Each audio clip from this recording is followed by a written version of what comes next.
What is up, everyone? It's Quinn here, and in today's video I'm going to be going through my top 24 Dynasty wide receivers. So yesterday I went through my top 24 running backs. Go check that one out if you haven't already. But today we're moving over to the wide receiver position. Same style of video, breaking these players up into tiers. We're going to have 5 tiers in today's video. I'm not going to be going crazy in depth on every single player because we'd be here for like an hour plus, but just kind of generally going through each guy and kind of explaining why I have the tiers the way they are.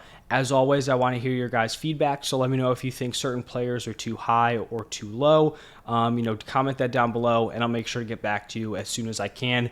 But let's just jump right into it. We're going to start it off at the top with my 2 tier 1 wide receivers. It's going to be Justin Jefferson and Jamar Chase. In my opinion, these two are like the clear-cut top 2 options. I don't think I've seen any other wide receivers ranked ahead of these two guys, like in any set of rankings over the last pretty much year.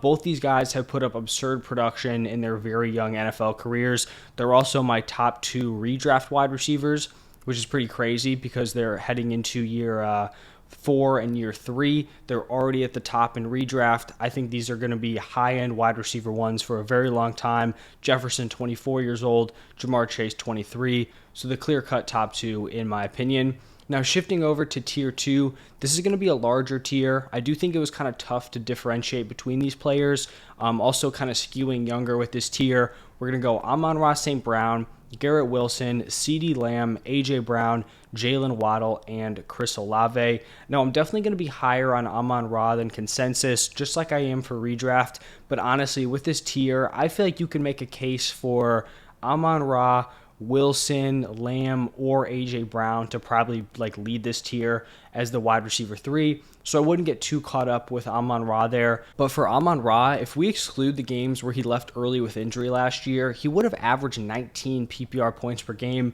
which would have been better than CeeDee Lamb, better than A.J. Brown. That was only year 2 for him, so that type of production this early on is crazy. So I do really like him, and that's why I have him leading this tier. We have Garrett Wilson coming off of a very strong rookie season. I think he's lined up to take a massive jump here from year 1 to year 2, now with Aaron Rodgers at quarterback. Rodgers obviously isn't going to be a long-term option for the Jets here, but I just feel like Garrett Wilson's a guy who's going to be in this tier, like right behind Jefferson and Chase for pretty much like his entire career, up until he gets like into that older range. Then we have CeeDee Lamb, who's coming off his first wide receiver 1 season. I like his kind of stable situation he has. Obviously, Dak is kind of controversial as a quarterback, but I think it's a very solid, quarterback to be paired with long term. I think he's another player who's going to be a very strong wide receiver 1 moving forward. Then I have A.J. Brown. I think I might be slightly lower on A.J. Brown than consensus, but, I'm very confident in him as a wide receiver 1. I just slightly prefer Amon-Ra and CeeDee Lamb, who have put up, similar type of production while also being younger. And then I just like the ceiling of a guy like Garrett Wilson a little bit more than A.J. Brown.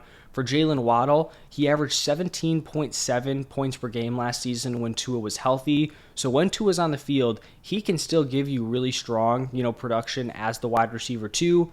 Obviously, his upside is a little bit capped as long as Tyreek Hill is the number 1 there. But I feel like he's kind of like a T. Higgins, Devonta Smith on steroids. I think he can give you probably a higher ceiling than those guys while still being the wide receiver 2.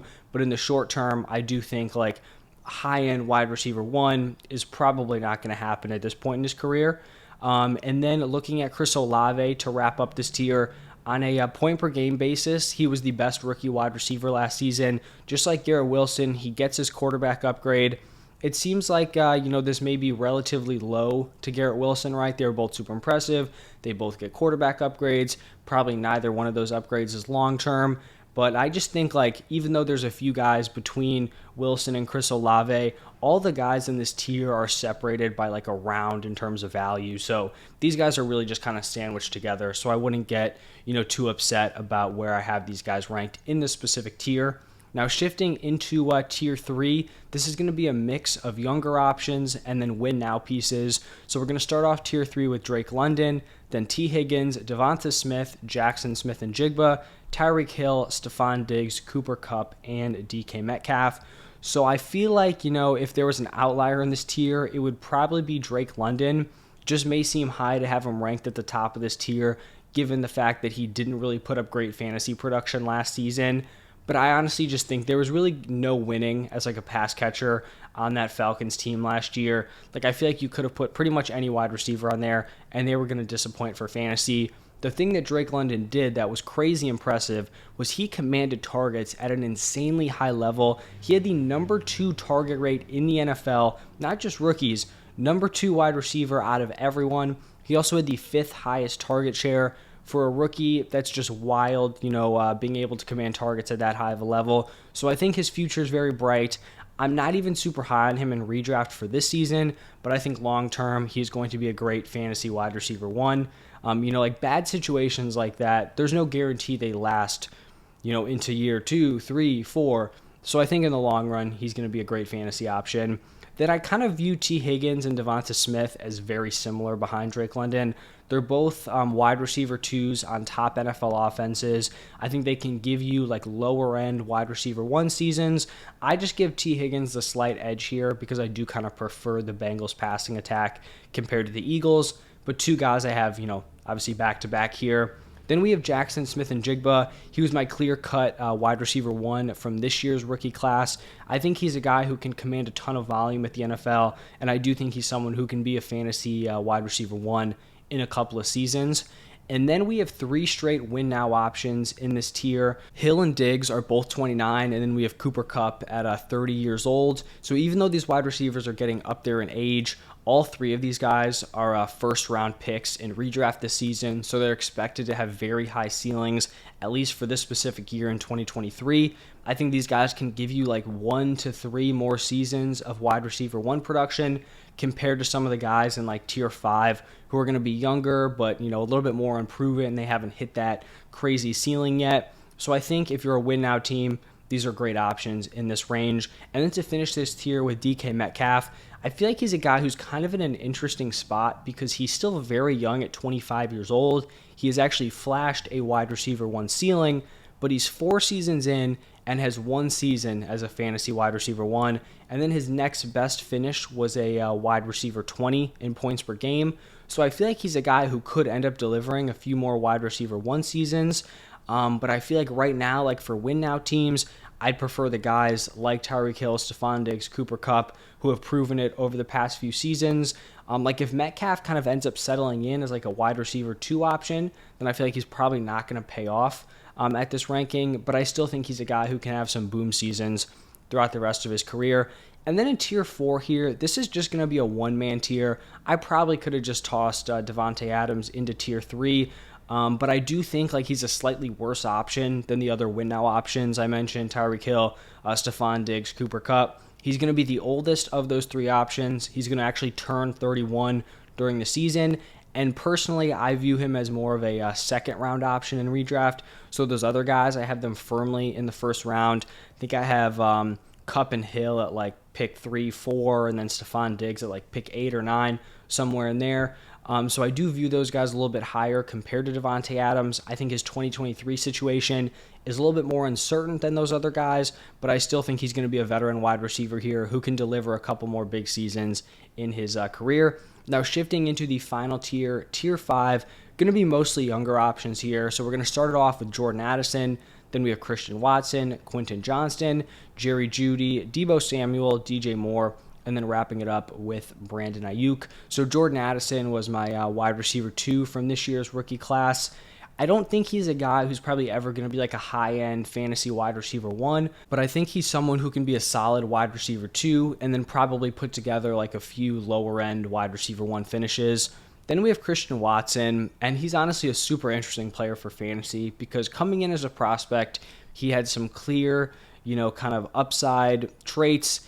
And then he also was kind of flawed as a prospect, if we're being honest here. He has a wild finish to his rookie season, not quite like Amon-Ra St. Brown level, but still a very, very impressive finish. He did rely heavily on touchdowns and big plays, so we'll kind of see what he's able to do here in 2023. I think it's possible he takes a big step forward, gets some extra volume, and he turns into a fantasy stud. I think it's also possible he kind of, not flames out, but maybe doesn't take that leap. So I think he's someone who has a pretty wide range of outcomes here. Another guy who I think has a wide range of outcomes is going to be Quentin Johnston. He was my wide receiver 3 in this year's rookie class, just behind Jordan Addison. It was very close between the two, as you can kind of see with where they're ranked here. I think he had a fantastic landing spot with the Chargers, and I kind of view him moving forward as like a low floor, high ceiling option. Like if he hits, I think he's obviously going to outproduce Jordan Addison, but I just think Jordan Addison is a much safer option as someone who can give you like wide receiver 2 production. Then we have Jerry Jeudy, and Judy's a guy who hasn't necessarily lived up to his pre-draft hype. He had a really rough year 1, rough year 2, but then he comes back, has a solid year 3, finishes as the wide receiver 19 in points per game. I think that wide receiver 19 finish is even more impressive when we remember how bad the Broncos passing attack was last season. Like he was kind of drafted in the wide receiver 19 range, and that was when we were expecting this Broncos passing attack to actually be pretty good, right? Like we thought the Broncos offense would be really strong. And so if he was drafted there and the Broncos offense actually was good, then he would have ended up smashing at his ADP. He may not be like a top 10 wide receiver consistently for fantasy, but I think he's another option here who can be a nice wide receiver 2 moving forward. Then I have Deebo Samuel, and I'm probably going to be lower on Deebo than most. He's going to be the oldest player in this tier at 27. I think the reason why I'm lower on him in Dynasty is honestly because I'm lower on him in redraft. Like he's my wide receiver 19 in redraft. I think most have him as like a high-end wide receiver 2, mid-third round pick. I just can't really get there with Deebo. I think he could definitely prove me wrong, but right now I just prefer the young guys ahead of him because if in the short term I think Deebo is going to give you mid-tier wide receiver 2 production, then I can't really rank him as a mid-tier wide receiver 2 because I feel like there are other guys currently who can give you that production but aren't at like the age of 27 like Deebo Samuel is. Then we have DJ Moore, another guy who's proven to be a super talented wide receiver. I just think DJ Moore hasn't had the right situation around him yet, and it's possible that this is a good fit with the Bears and Justin Fields takes a big leap as a passer and they kind of get like that Josh Allen, Stephon Diggs jump or the A.J. Brown, Jalen Hurts jump, but that's definitely not a guarantee here for DJ Moore, so it's kind of tough for me to put him any higher than this before we see this Bears offense. Like I think if they look great together, I think we could see Justin Fields maybe jump into like that tier 3, tier 4 area. But I think it's also possible that with like a tough season or a season where he finishes as like a fringe wide receiver 2, he could just completely fall out of the top 24. So I do think there's, some significant room for him to go up or down after the season. And then to wrap up these rankings, we have Brandon Ayuk. And I think Ayuk is in an interesting spot because in this current 49ers offense, he's probably like a mid to low end wide receiver 2 at best. I'd be guessing, just with all these other weapons, assuming there's not serious injuries to these guys, competing with Deebo, George Kittle, Christian McCaffrey, it's going to be tough to make a significant fantasy impact. But I do think he's someone who's super talented, and with a change of scenery or, something shifts up with the 49ers, I think he's a guy who could have a much higher ceiling. So a talented player where you're probably just like biding your time to hope he ends up in a different spot or, something kind of shakes up with the 49ers. So that is going to be my top 24 Dynasty wide receivers. Let me know what you guys think. Like I said, I did the running backs yesterday, so go check that out also. And then tomorrow, I'm going to have the quarterbacks and tight ends. I think I'm going to combine that video. So probably top 24 quarterbacks, maybe top 12 tight ends. So stay tuned for that also. Thank you all for stopping by, and I will see you in the next one.